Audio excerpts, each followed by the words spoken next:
She voodoo. Cut your heart out, take your breath away, and her body, good God. It's an honor just to watch her sway as she walks away. What's up? My name is Eylise. With your heart in her arms, and she blows a kiss. Thank you. How did you get into music? Ooh. Well, I have been singing since I was 2, I'm told.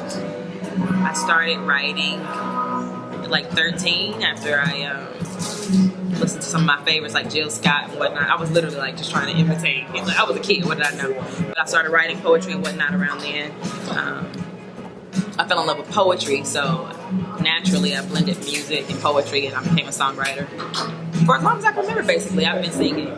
But I began my career 2009 was my freshman year of college. Is when I like really actively started to gig. I had just started playing the guitar, and I was like, "That's what I love to do. I might as well do it." So that's when I got officially started, business-wise. You know what I'm saying? So, when you were writing, what inspired you to write the music you write? Life, love, life, and everything in between. That's my motto. I will write about anything, anybody, at any point in time. So, whoever. Life, death, and life. Life, death, life. So, explain that. What made you come up with the concept of that? So there's this book that I love, Women Who Run with the Wolves. It's written by Dr. Clarissa Pinkola Estes. And it is a book about the intuitive nature of women. And she draws from all these different stories and myths throughout different cultures and different times to sort of expound on that innate nature of women. There was a section of that book where she talks about the life-death life cycle. And it's all about how things must die. And through that death, new things come to life. You learn things, situations, experiences, states of being die off, and new ones come into fruition. And like that just hit me when I read it, because I was like sort of in that transition for myself. Been through some things in a very short amount of time that I never personally believe that I properly healed from or reflected on, you know what I'm saying? So Life, Death, Life, each song is basically an experience, a point in time, a situation, relationship, fragment of time where something died and something new was being born in my personal experience. So it's very personal to me. I was there. I was at the yes. party, and I'm like, oh. Speaking about the listening party, explain voodoo and the black magic. Girls black magic.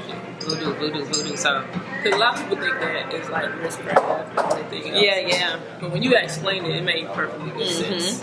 So, the inspiration for that song comes from like 2 different places. So, I'm a seeker. That's all I do. I research. I try to figure things out.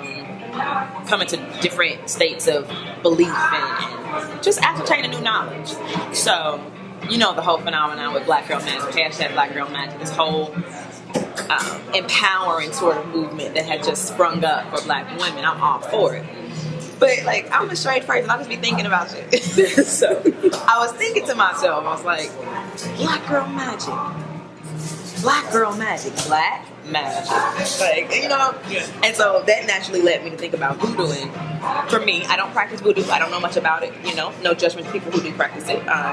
But to my understanding, what we believe voodoo is, when we hear the word voodoo, like you said, a lot of people are like black magic, witchcraft. It's not what we think it is. And a lot of what voodoo is has been demonized as a part of our culture. You know, we brought over here enslaved, and we brought our own belief systems and spiritual practices, and the oppressors, the slave masters then, demonized our personal spirituality. and made it something that it really isn't. So while I can't sit here and tell you exactly what voodoo is because I don't practice it, and I've done my own research of it, but I don't think that I would do it justice trying to explain it. I think somebody who practices it would be a better person to explain that. But my point is, people look at it and they demonize it and they think of it as one thing that it is not. And I made that sort of parallel comparison to black women. People, a lot of times when you say black women, or you think about black women, or you see us on TV, people are stereotyping us and characterizing us in these negative ways. And it's not what we are. And thus voodoo was born. I wanted to take that entire concept of taking something and demonizing it, and making shit up about it, and bring a more empowering message to it. So I wrote voodoo for black women, for myself, for my mom, my grandmother, my ancestors. I don't even know, you know what I'm saying, but who lived through this blood, you feel me? So yeah, it's an ode, it's an anthem for us. What's different about this album than any other music that you have put out previously? Besides relationship problems, what's different? Something had to awaken inside of you to say, like, you know what, this is who I am. I'm not this anymore, but I'm this. That's a good question. There are a couple of things that took place with this project. So, for one, it began, honestly, strictly business. I got goals as a musician that I want to accomplish, and I was like, well, I don't have a project out, and I knew I wanted to create a project. And initially, I was going in there talking to my producers, and it was really from a business place. Like, all right, well, I want a song that got this, I want mainstream success, I want to do this, blah, blah, blah. And as life took place while I was creating it, all that shit went out the window. If I accomplished those goals, great, but that was no longer my focus. It became all about healing. So I knew I wanted a studio project.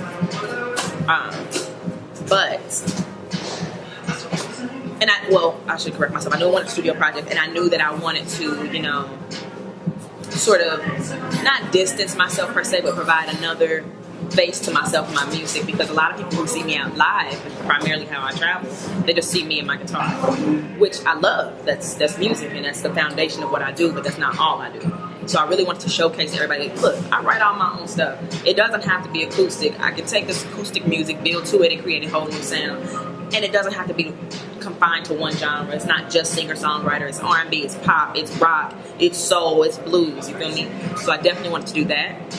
And that sort of growth and desire to show myself in that way definitely inspired that element of the project. But again, it comes back to healing on that personal element. I just had some shit to get off my chest. Like, even the initial track list that I had has changed drastically. Once we got in the studio, I was just going through, it's like stuff that I had to heal from, sure, but then more things were happening that I had to give my attention to and begin healing that as well. So it really just became a healing thing. Speaking of elements, what's the elements of, what's the element of, when they say your name, Eylise, what makes you, what's the 5 elements that makes you? You know what? The feel. First and foremost, the feel. I believe that I'm not the first, the last, or the only, but I believe I provide it in my own way. When you hear my music, when you come to a show, or when you hear something of mine, you're getting it raw, unfiltered. Like, I believe that I carry a feel. Like, when I sing, music for me is it's a soul thing. You know what I'm saying? And so, like, I kind of feel like I'm a filter. Like, when you hear me sing a song, like, I'm feeling that shit. Like, I have to feel it or I can't deliver it right. So I do believe that that's one key element in me, the feel. Like, you might hear a better singer, you might hear a worse singer, but you ain't never gonna hear Eylise deliver that shit the way I do. And I take pride in that, because that takes a certain level of vulnerability, which is another element. And that takes a level of honesty, which is another element that I don't think too many people can do. So I take pride in that, and I think it's a blessing, because I think that's just innate. When I go to sing it, I gotta feel it. I gotta feel it in my arms, I gotta feel it in my legs, I gotta feel it everywhere. It's a whole body experience. And that's why I became a music blogger, because I can do anybody if I wanted to. I can do anybody in mainstream, but I want people like you that know who they are, that know they worth, they value and everything else, and actually put your hands up field on what's really going on in the music, not just putting stuff out because your manager say it, Right. or regulators say it, or anything else because it's not who you are. And music labels will do that. Absolutely, you know. Facing a few of those situations presently, and at the end of the day, if it don't feel right, then it ain't right. And I'm not always just sharing with you. If it ain't, yeah, for sure. And don't get me wrong, I evolve. People change. So what looks like me today might not look like me tomorrow or 5 years from now. But it's all I'm gonna know, and it's always gonna be me. And that's what I really cherish about what I do. Okay, this last question is very important. I want you to look in the camera and say it with all value and effort. What can you tell the next generation when we're long gone? What message that you can leave for the next generation to know? Not in just music, but in self-worth. Love is the beginning, the middle, and the end. Point blank. Period. If it don't start with love and end with love, I don't know what you're doing. Love is the foundation. Love is all. So that's my message. Forever and ever. Love on yourself, love on each other, love on this earth. Love. That she do. She voodoo. Cast the stars down, place them in your milk. And when she see you cry, when she see you hurt, she will conjure, she will curse, warrior.